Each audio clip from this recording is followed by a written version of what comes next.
December 19th, 1944. 05:37 hours, outside Stoumont, Belgium. The air is cold enough to freeze diesel, minus 18 degrees Celsius.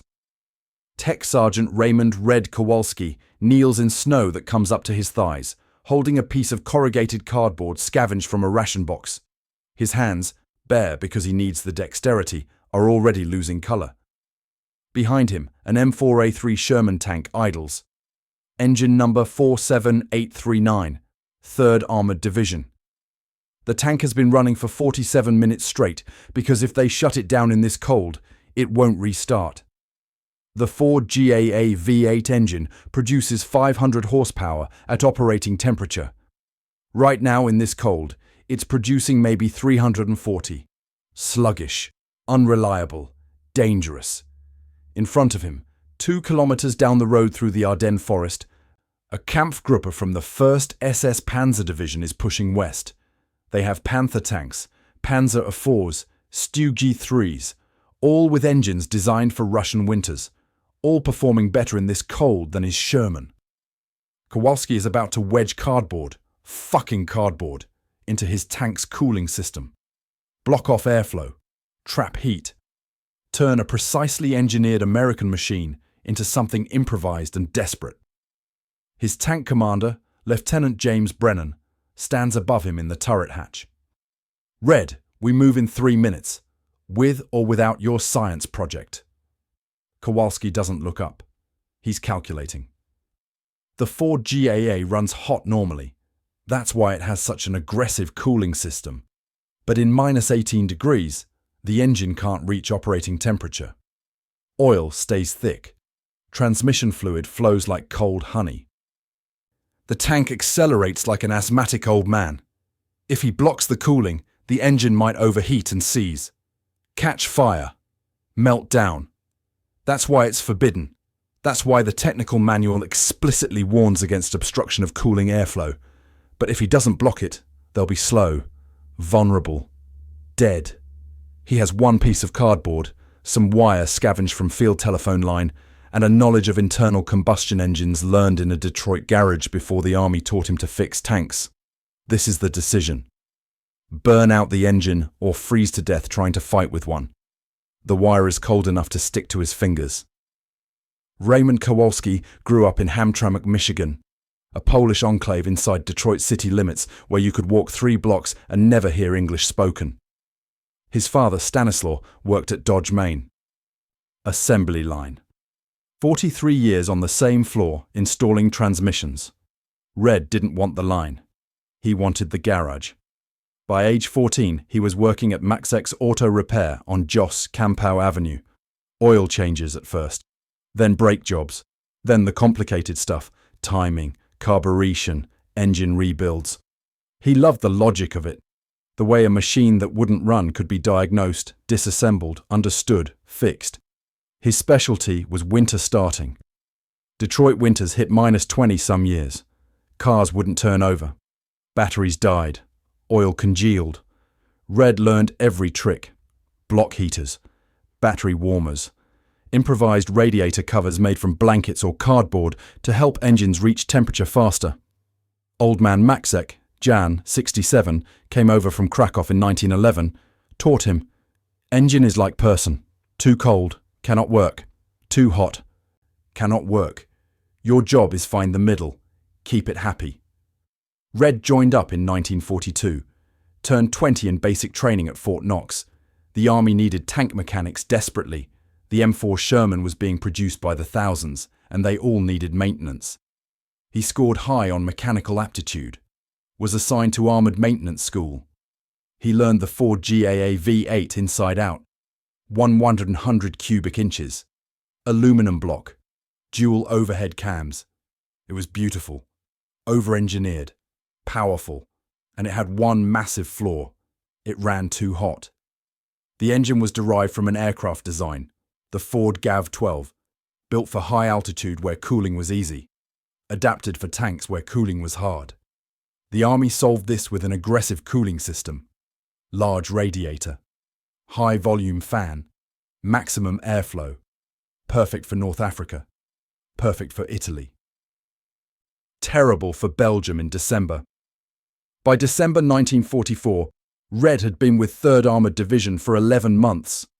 Normandy, Falaise, the race across France. He'd kept tanks running through dust, mud and mechanical breakdown. But he'd never seen cold like this. The Ardennes winter of 1944 was the coldest in 50 years. Temperatures hit -25 Celsius some nights. Diesel froze in fuel lines. Tracks froze to the ground. Engines wouldn't start without external heaters, which were in short supply because nobody expected winter combat. The German offensive, later called the Battle of the Bulge, caught the Americans completely unprepared for mechanized warfare in extreme cold. And Red Kowalski, former garage mechanic from Hamtramck, was about to improvise a solution the army hadn't authorized and the technical manuals explicitly forbade. The strategic situation on December 19th was catastrophic.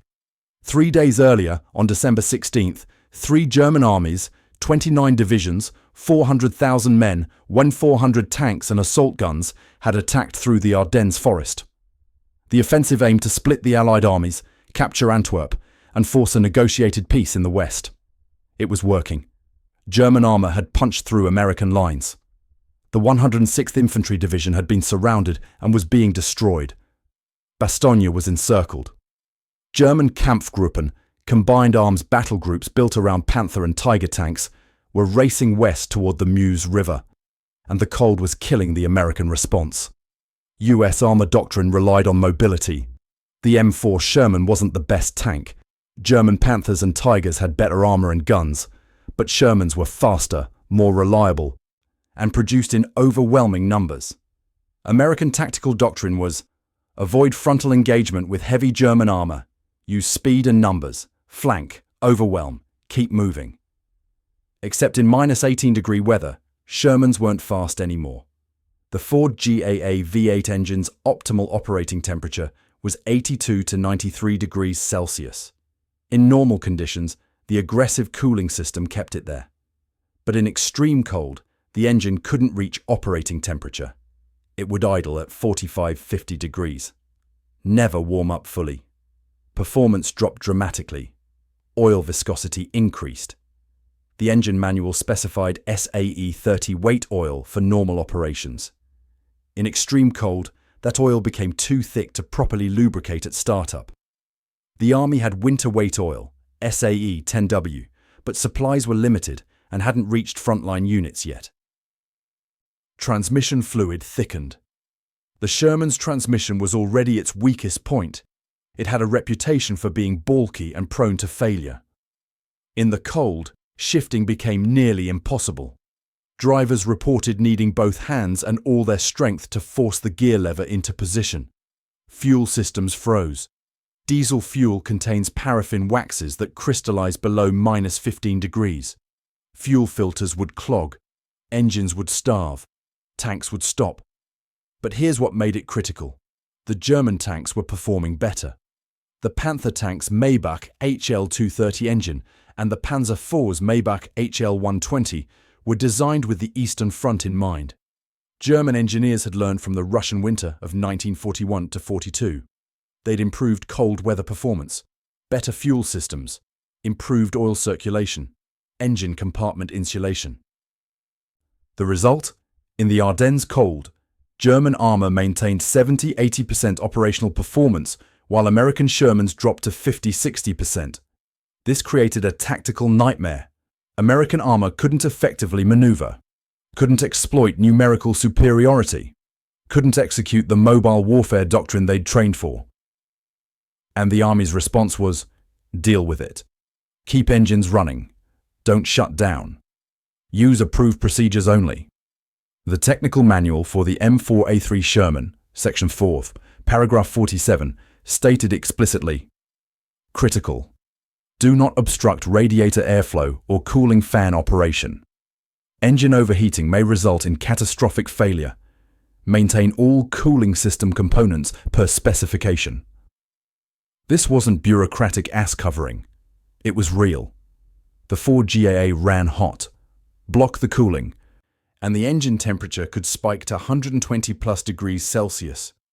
Aluminum heads would warp, Gaskets would blow. The engine would seize. So the official doctrine was, accept reduced performance, compensate with tactics, don't modify the cooling system. Red Kowalski was about to violate that doctrine, but he had a plan. The night of December 18th or 19th, Red's maintenance section, 4 mechanics supporting a platoon of 5 Shermans, was pulled back from the line to a farmhouse outside Stowmont. The tanks were operational, but struggling. Sluggish acceleration, rough idling, cold start failures. Red stood in a barn converted to a field workshop, staring at a Sherman engine with the engine deck removed. The Ford GAA gleamed in the light from a gasoline lantern. Beautiful machine, wrong environment. His assistant, PFC Eddie Novak, 20 years old, from Pittsburgh, former mill worker, said, "We got any block heaters coming?" "Maybe by spring," Red replied, "if we're lucky." "So what do we do?" Red had been thinking about this for 3 days, ever since the offensive started, and he saw how the cold was affecting performance. He'd been running calculations in his head. Thermodynamics, heat transfer, airflow. The problem was simple. Too much cooling. The radiator and fan were designed to handle the GAA's high heat output in warm conditions. In extreme cold, they were overperforming, pulling too much heat away from the engine, preventing it from reaching operating temperature. The solution was equally simple. Reduce cooling, block some of the airflow, force the engine to retain more heat. But the execution was dangerous. Block too much airflow and the engine overheats. Block too little and nothing changes. You needed precision, control, and a way to adjust it quickly if things went wrong. Red had watched mechanics in Detroit do this for civilian cars every winter. They'd place cardboard in front of the radiator, blocking part of the airflow, helping the engine warm up faster. It was common practice, crude but effective. But a car engine wasn't a tank engine. The stakes were different. The margins were smaller. "Eddie, get me some cardboard, ration boxes, the thick corrugated stuff." "What for?" "Science." Red spent the next hour designing his modification. He wouldn't block the entire radiator. That would be suicide. He'd block approximately 40% of the frontal area, cover the lower portion of the radiator grille with cardboard secured with wire, leave the upper portion open for emergency cooling.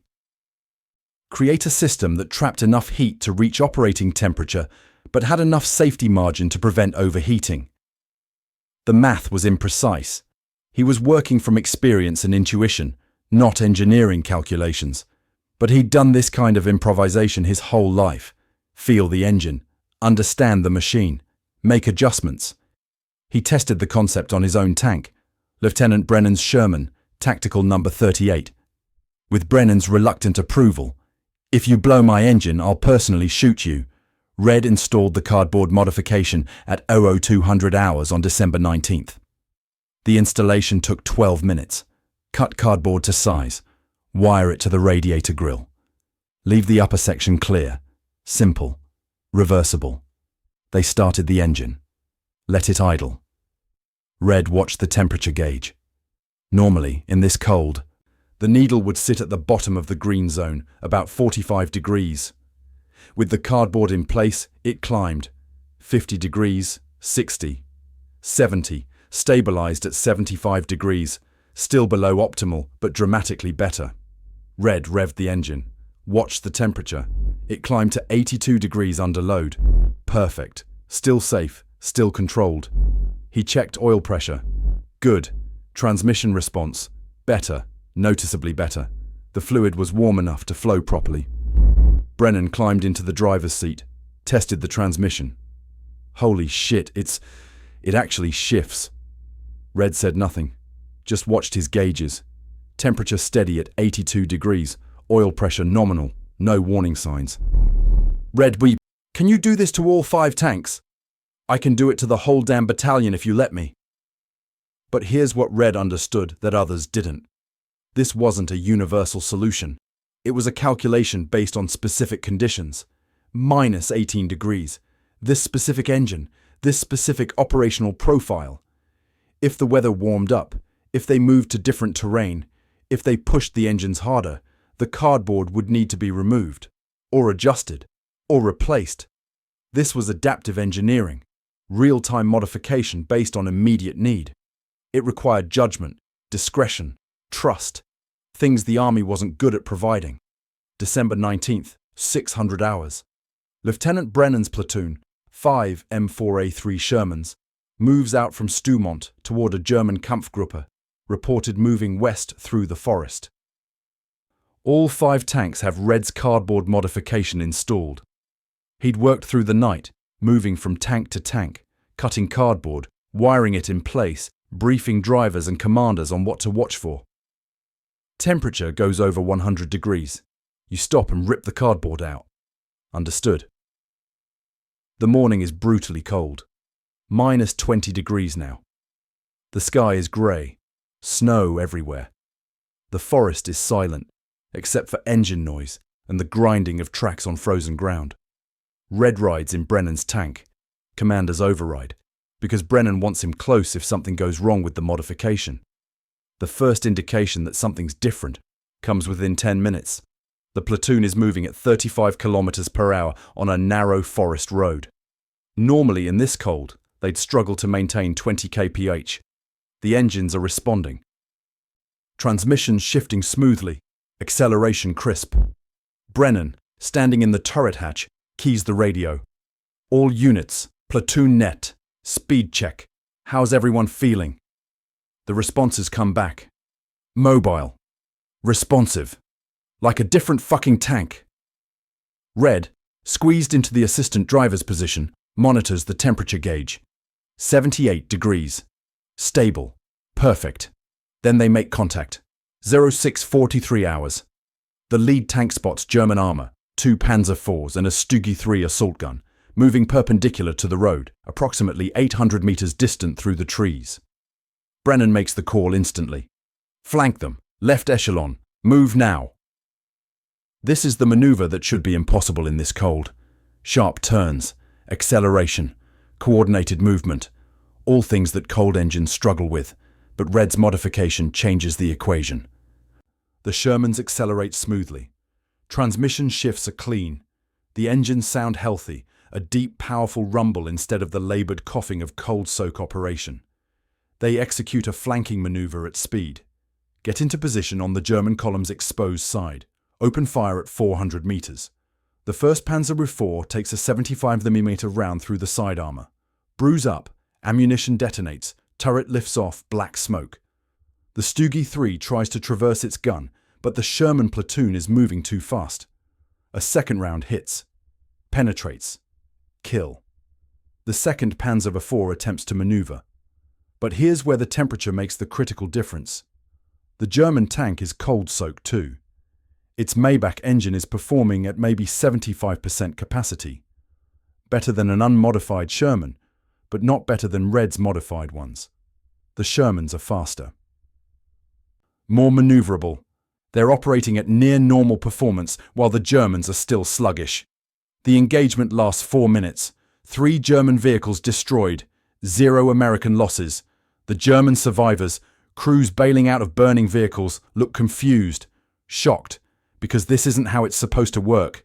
American Shermans don't outmaneuver German armor, not in winter, not in the Ardennes, but Red's cardboard trick has changed the equation. And nobody on the German side understands why. Word travels fast in combat. By 1200 hours on December 19th, other units in 3rd Armored Division are asking questions. How is Lieutenant Brennan's platoon achieving such mobility? What's different about their tanks?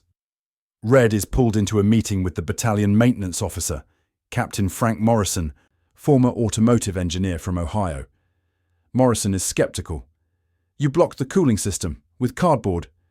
Partial blockage, 40% of frontal area, lower section only.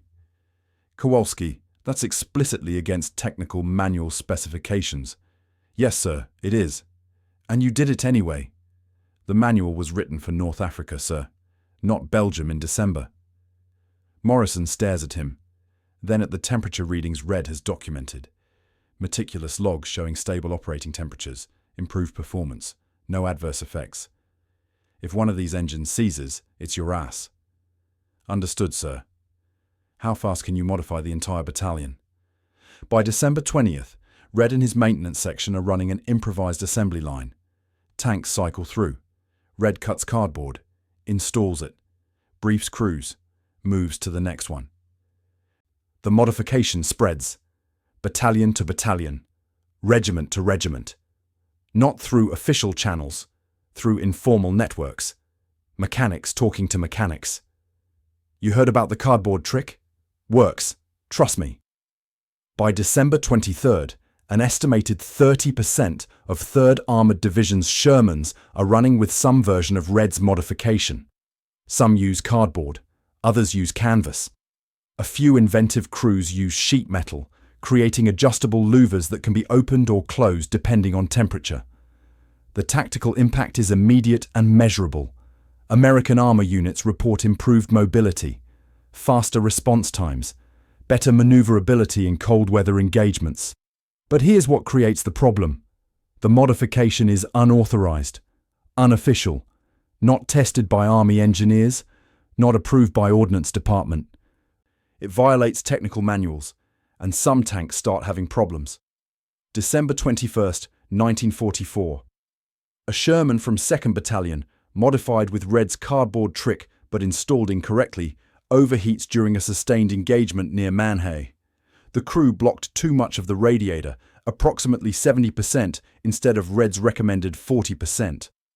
Under combat load, high RPMs, aggressive maneuvering, main gun firing, the temperature spikes to 115 degrees Celsius.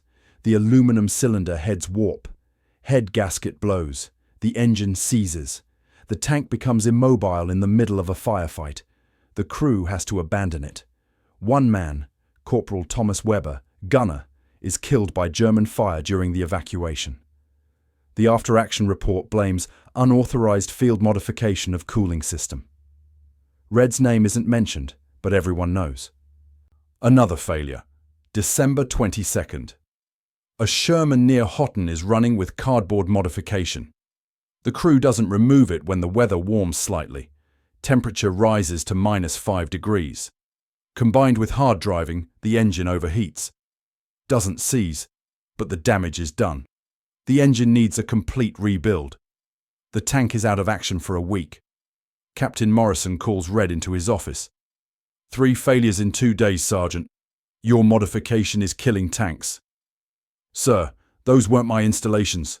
The crews didn't. I don't care. The modification is being implemented inconsistently. Crews don't understand the parameters. They're blocking too much airflow or not adjusting for changing conditions. It's becoming a liability. So we need standardization, training, proper implementation protocols. We need to stop doing unauthorized modifications to Army equipment in the middle of a battle. Red says nothing. Because Morrison is right. The modification works when done correctly, when monitored properly, when adjusted for conditions. But it requires judgment, experience, mechanical understanding. Not every crew has that. Not every mechanic understands the tolerances. The modification is spreading faster than the knowledge of how to implement it safely. This is the fundamental problem with field expedient solutions. They work in the hands of the people who invented them. But when they spread, when they're copied by others who don't fully understand them, they fail. And failure in combat is measured in burned tanks and dead men. Excerpt from Wehrmacht. Feldpost letter, captured December 26, 1944. Lieutenant Klaus Reinhardt, 1st SS Panzer Division, to his wife Margarete. Liebster, the Americans have done something to their tanks. I don't know what. Their Shermans are moving faster than they should in this cold. We had engagement yesterday, our Panther and 2 Panzer Rifles against 5 American Shermans. We should have won. Our armor is superior. Our guns are better. And in this cold, their engines should be sluggish, unreliable. But they moved like it was summer. Fast, coordinated. They flanked us before we could respond. We lost 1 Panzer IV. The crew escaped, thank God. The Americans are learning, adapting, improvising. These are not the same soldiers we fought in France. They are becoming dangerous. I fear this offensive is already failing, not because of their strength, but because of their adaptability, they make do. They fix problems. They don't wait for orders or proper equipment. We follow doctrine. They follow what works. I pray we can reach the moons before they fully adapt. If not, this cold will not save us. It will only slow our own defeat. The letter was found in Reinhardt's effects after he was killed on December 27th near Grandmesnil. Excerpt from 1st SS Panzer Division Intelligence Summary, 24th of December 1944. Reports from multiple Kampfgruppen indicate American M4 Sherman performance has improved significantly since offensive commencement. Suspected causes: 1. Improved cold weather lubricants, unconfirmed. 2. Engine modifications, unconfirmed. 3. Superior crew training in winter operations, unlikely. Assessment: American maintenance units may have implemented field modifications to improve cold weather performance. Nature of modifications unknown. Recommend attempting capture of American armor for technical inspection. Tactical implication: our advantage in cold weather mechanized operations is diminishing. American armor is recovering mobility. This threatens operational timeline for Meuse crossing. The intelligence was accurate, but by the time German High Command received it, the tactical situation had already shifted. American mobility was returning. The offensive was stalling. And a significant part of that recovery came from cardboard, wire, and a mechanic from Detroit who understood that engineering specifications are guidelines, not laws of physics. December 27th, 1944. The weather breaks. Temperature rises to -5 degrees. Many of the cardboard modifications start causing problems. Engines running too hot now that the ambient temperature has risen. Red and his fellow mechanics are removing installations as fast as they put them in. Adjusting, adapting. Some tanks get the cardboard completely removed. Others get it trimmed back, from 40% blockage to 20% or less. But the damage is done. The unofficial nature of the modification has created chaos. Some units are using it, others aren't. Some installations are correct, others are dangerous. There's no standardization, no training, no official guidance. 3rd Armored Division's commanding officer, Major General Maurice Rose, orders an investigation. He wants to know who authorized this modification. Why wasn't it cleared through proper channels? What are the risks? Red is called to Division HQ. Interrogated by a major from Ordnance Department, a by-the-book engineer who views field modifications as borderline sabotage. Sergeant Kowalski, do you understand that your unauthorized modification of Army equipment could be considered destruction of government property? Sir, I don't care what you were trying to do. You violated technical manual specifications. You encouraged other mechanics to do the same. 3 tanks have suffered engine damage directly attributable to this modification. Sir, how many tanks would we have lost if we'd maintained doctrinal mobility limitations in those early engagements? The Major has no answer to that, because the tactical results speak for themselves. Units using Red's modification, when properly implemented, performed better, achieved faster response times. Executed maneuvers that would have been impossible with cold-soaked engines. The Major closes his file.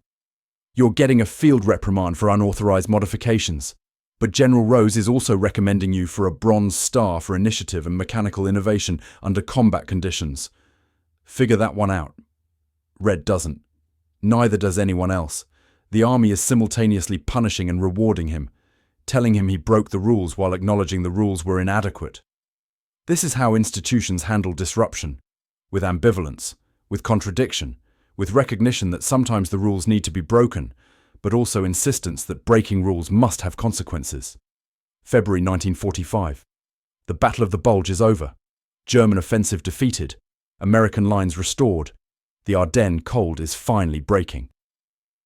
In an office in Paris, US Army Ordnance Department engineers are writing a new technical directive, Cold Weather Operations for Armored Fighting Vehicles, European Theatre. The directive includes a section on radiator management. In extreme cold conditions, below -10 degrees Celsius, temporary partial obstruction of radiator airflow may be implemented to facilitate reaching optimal operating temperature. Obstruction should not exceed 30% of frontal radiator area. Engine temperature must be monitored continuously. Modification must be removed when ambient temperature rises above -5 degrees Celsius. Nowhere in the directive is Red Kowalski's name mentioned. No credit, no attribution. Just the dry technical language of institutional adaptation. But Red's cardboard trick has been incorporated into official doctrine. Tested. Refined. Approved. What was forbidden in December is now authorized, with limitations, with safety protocols, with engineering oversight. This is how field innovations become doctrine. Slowly, reluctantly, stripped of personality and transformed into procedure. The directive also addresses the failures. Multiple incidents of improper radiator obstruction resulted in engine damage and tactical failures. All modifications must be supervised by qualified maintenance personnel. Crews must receive training on temperature monitoring and modification removal procedures. In other words, good idea, poor execution. Fix the execution, keep the idea. Red Kowalski survived the war. He was with 3rd Armored Division when they crossed the Rhine, pushed into Germany, liberated concentration camps, and finally stopped at the Elbe River. He never spoke much about the cardboard trick. When asked about it years later, he'd shrug. Did what needed doing. Lot of guys did same. But his service record tells a different story. Bronze Star. Field reprimand. Expunged. 2 letters of commendation from battalion commanders, and a note in his personnel file from Major General Rose. Exemplary mechanical initiative under combat conditions. Recommended for promotion to warrant officer upon return to peacetime establishment. Red didn't take the promotion. He was discharged in October 1945 with the rank of Tech Sergeant, returned to Hamtramck, opened his own garage, Kowalski's Auto Repair, on Conant Avenue, 3 blocks from where he grew up. He specialized in heating systems, winterization, temperature regulation, the kind of work nobody noticed until it failed.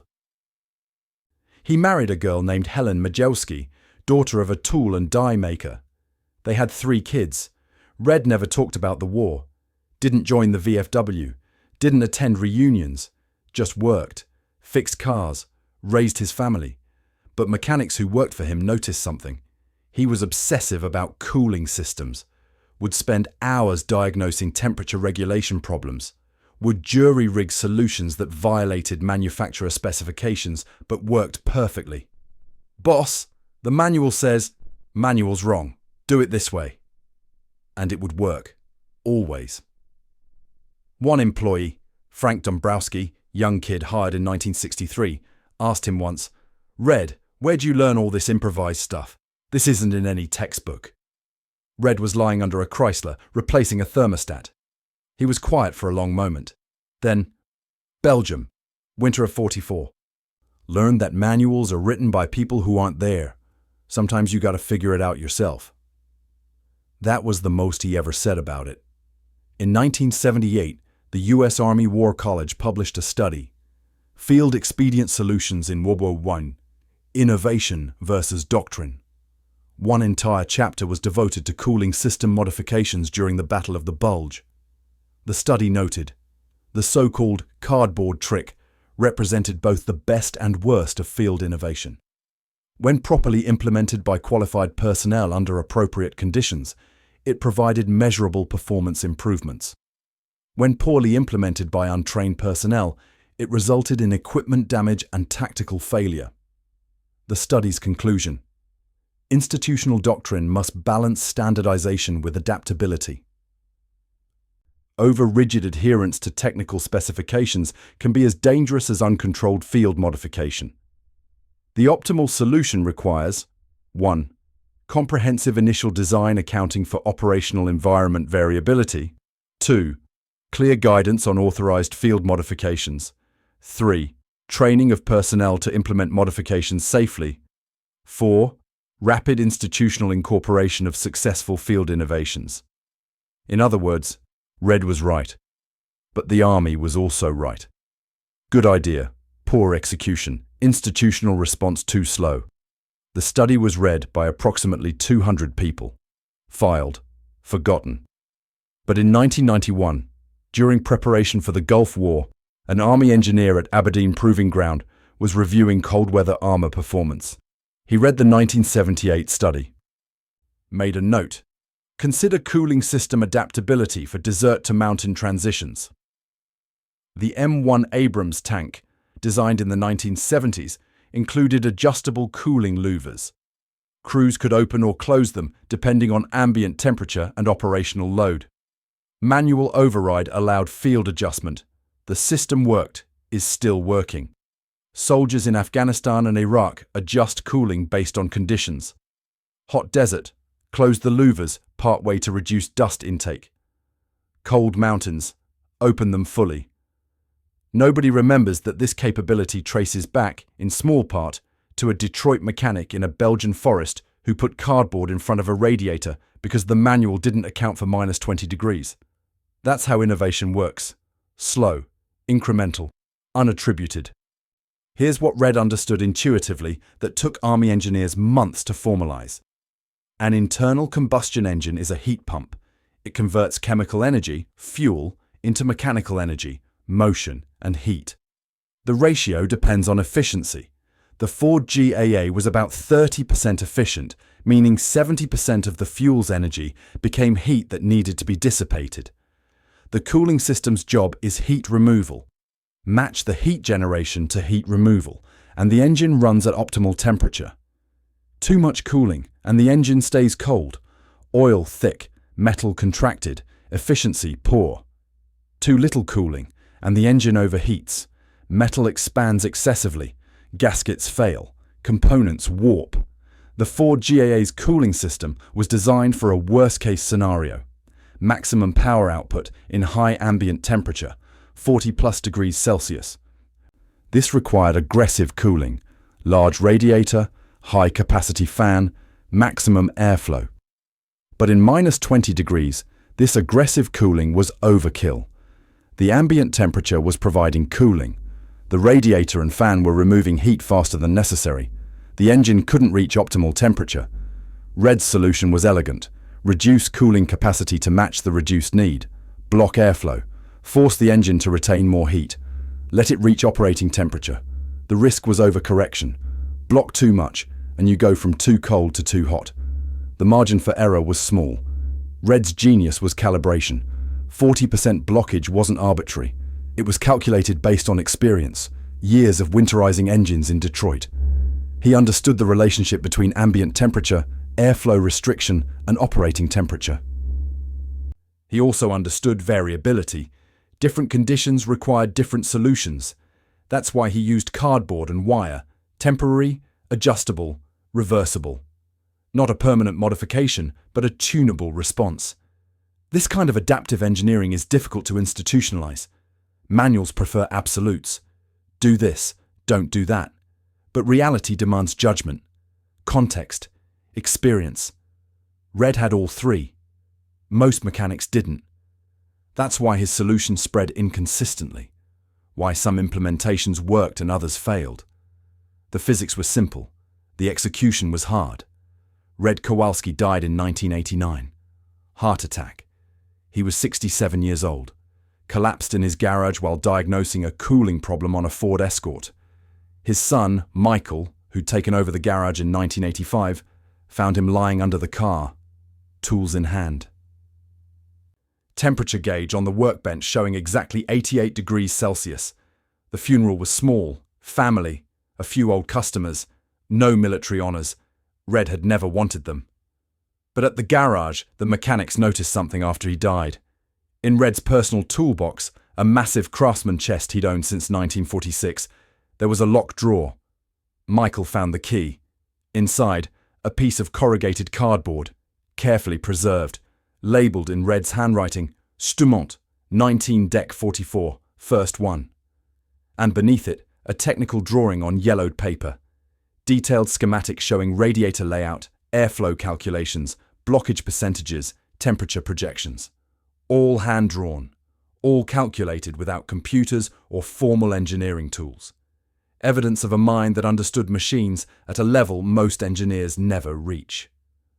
Not through formulas, but through feel.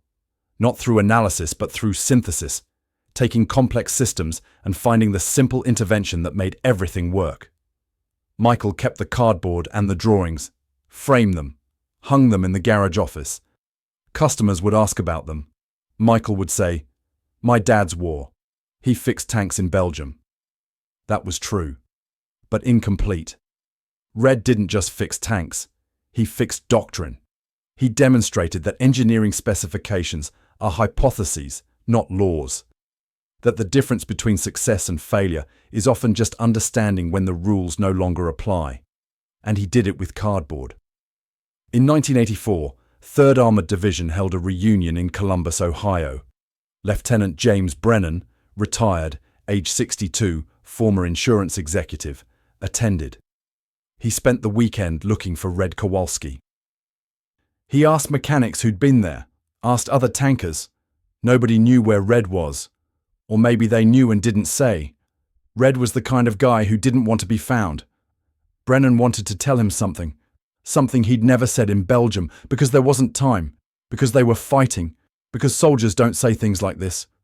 "Your modification saved my life." Probably saved it 5 times, maybe 10. Every engagement where we could maneuver faster than we should have been able to, where the transmission responded when it shouldn't have, where the engine didn't quit when we needed it most. That was you. That was your cardboard and your understanding and your willingness to break the rules because the rules were wrong. He never got to say it. Red wasn't there. But Brennan told the story anyway. At the reunion banquet, half drunk on hotel bar whiskey, he stood up and told 200 former 3rd Armored Division veterans about a mechanic from Detroit who'd changed their odds with trash and wire. Some of them remembered, others didn't. A few mechanics in the crowd nodded. They'd done similar things, made similar calls, broken similar rules because the alternative was death.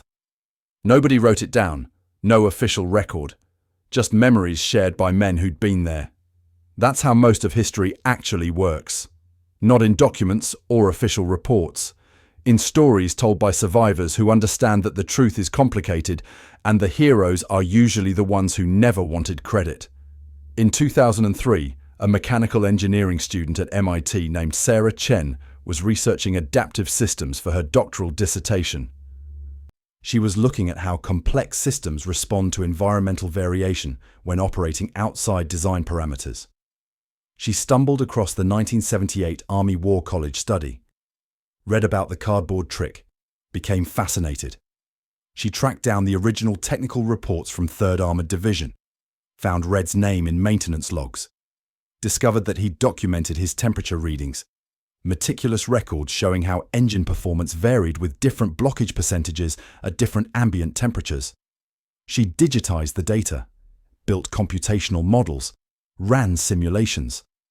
Her conclusion: Sergeant Kowalski's field modification represented an intuitive understanding of heat transfer that was mathematically optimal for the conditions he faced.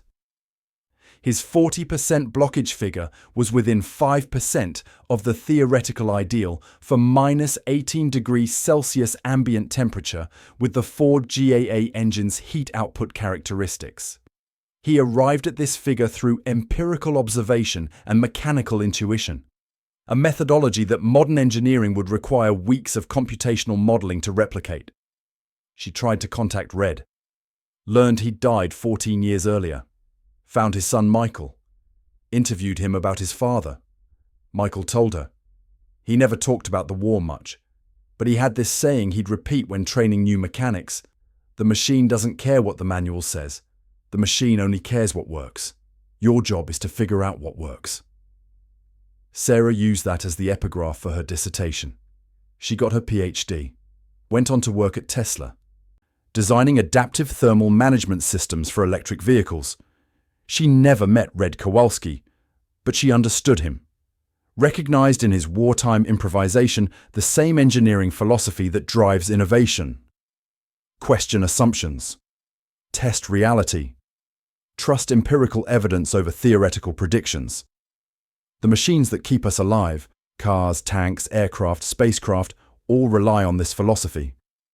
Not rigid adherence to specifications, but intelligent adaptation when reality diverges from design.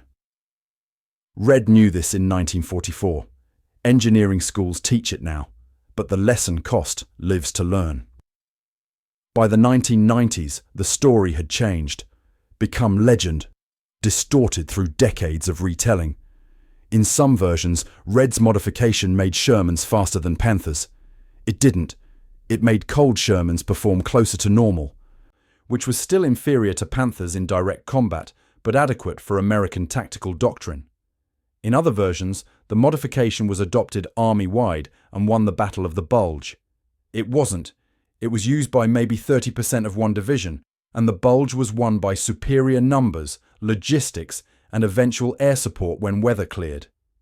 In the most dramatic versions, Red was threatened with court-martial, but vindicated when his tanks destroyed an entire Panzer division. This is Hollywood nonsense. He got a field reprimand and a Bronze Star, and his tanks destroyed maybe a dozen German vehicles total. But here's what the myth gets right. One person with specific knowledge, seeing a problem clearly, took action without authorization and changed outcomes. Not dramatically, not decisively, but measurably. And that matters. Because wars aren't won by single acts of genius. They're won by thousands of small improvements, each one making the machine slightly more effective, each one giving soldiers slightly better odds. Red's cardboard didn't win the war, but it helped.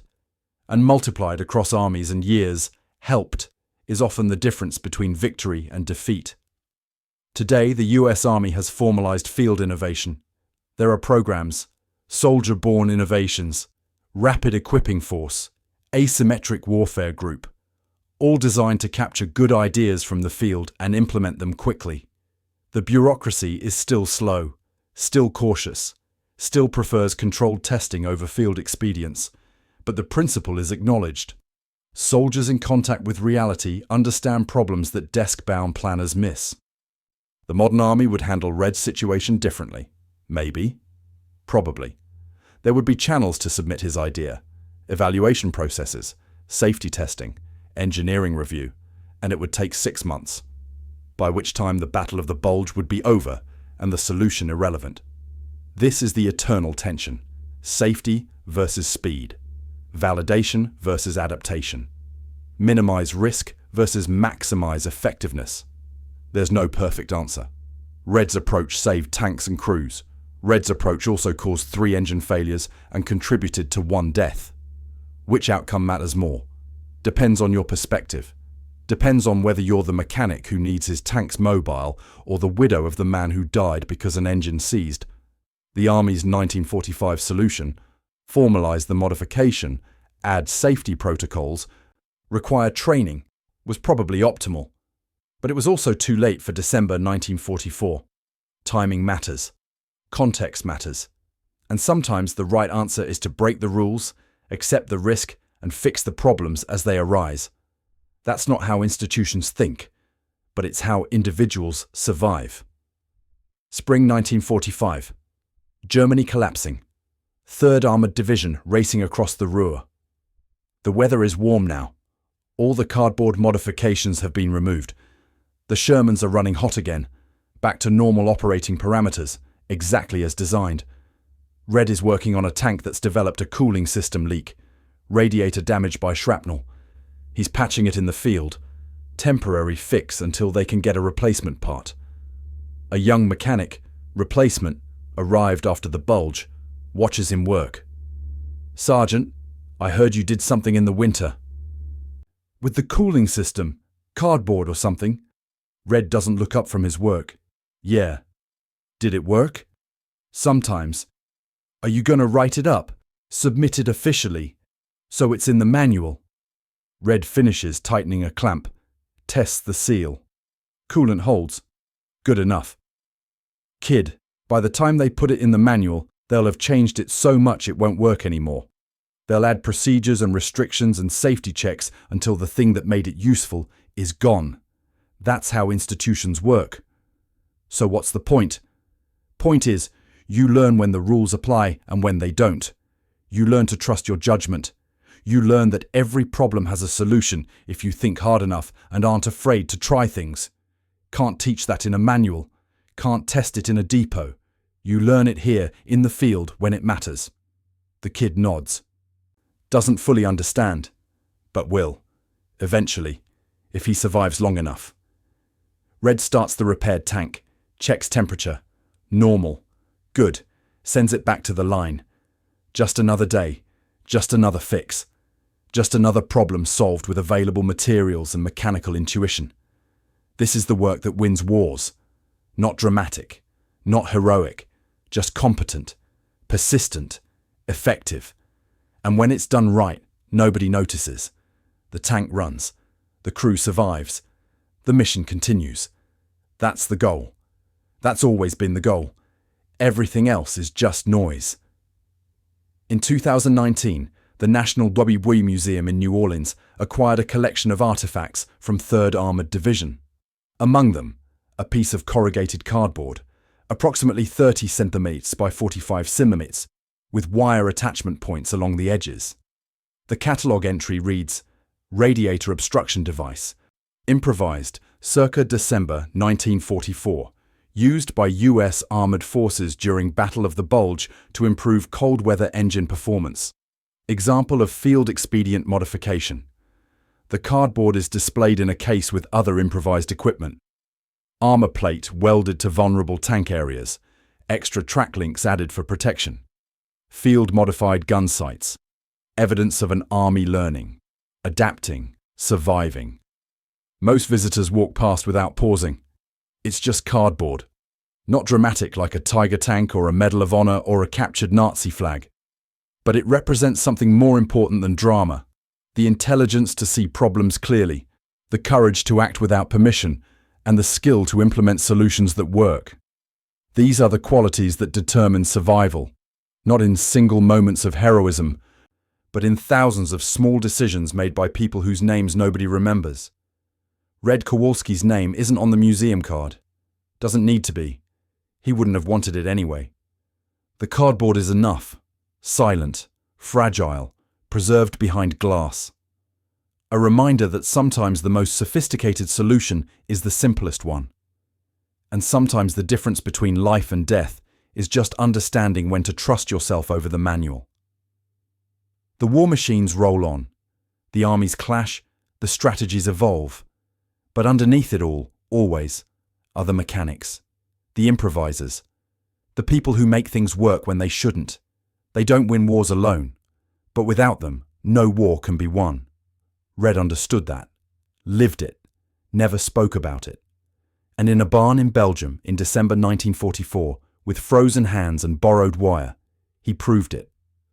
The cardboard remains, the knowledge it represents lives on, not in manuals or regulations, but in the minds of mechanics who understand that specifications are starting points, not ending points.